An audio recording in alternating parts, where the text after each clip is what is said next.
परंतु सरकारने सांगितलं व 50% आत ग्रामपंचायतीची पट्टी आल्यानंतर त्यांनी भरावं.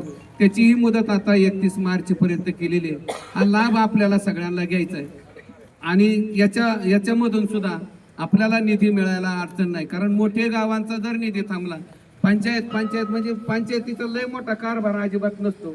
मी सगळा आता जवळून पाहिला. 45-46 लाख रुपयाची उलाढाल म्हणजे ग्रामपंचायत आहे. परंतु राजकारणाचा त्याला कवर जास्त असतो, त्याच्यामुळे त्याचं आणि बाकीच्याही गोष्टी. आता आपण बाकीचे रस्ते केले, सगळं केले. आता ह्या गोष्टी आपण करणार आहे. शाळेचा परिसर असू द्या, मंदिरांचा परिसर असू द्या, स्वच्छतेवर लक्ष ठेवणं ही काळाची गरज झालेली आहे.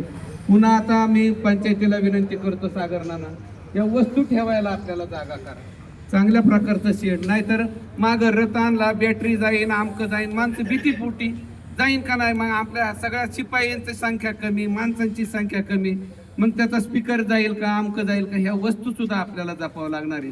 आपण सुद्धा स्मशानभूमीच्या जवळ एक शेड बांधता येतंय का, त्याचं का आत राहील का.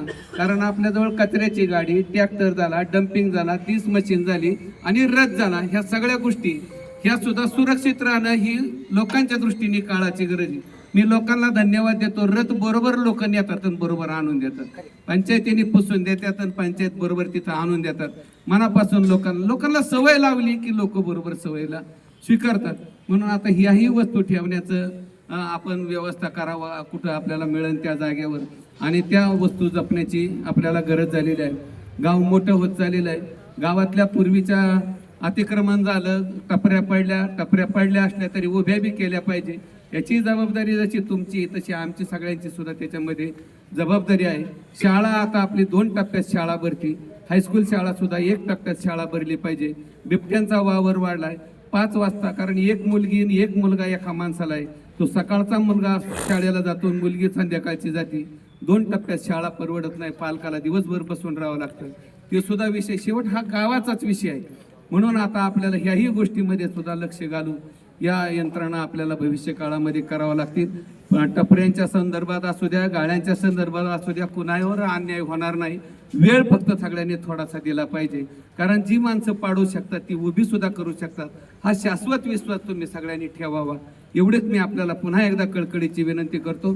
पुन्हा एकदा ग्रामस्थांच्या वतीनं ग्रामपंचायती सरपंच, उपसरपंच आणि सर्व सदस्यांचं टाळ्याच्या गजरात पुन्हा एकदा अभिनंदन करतो.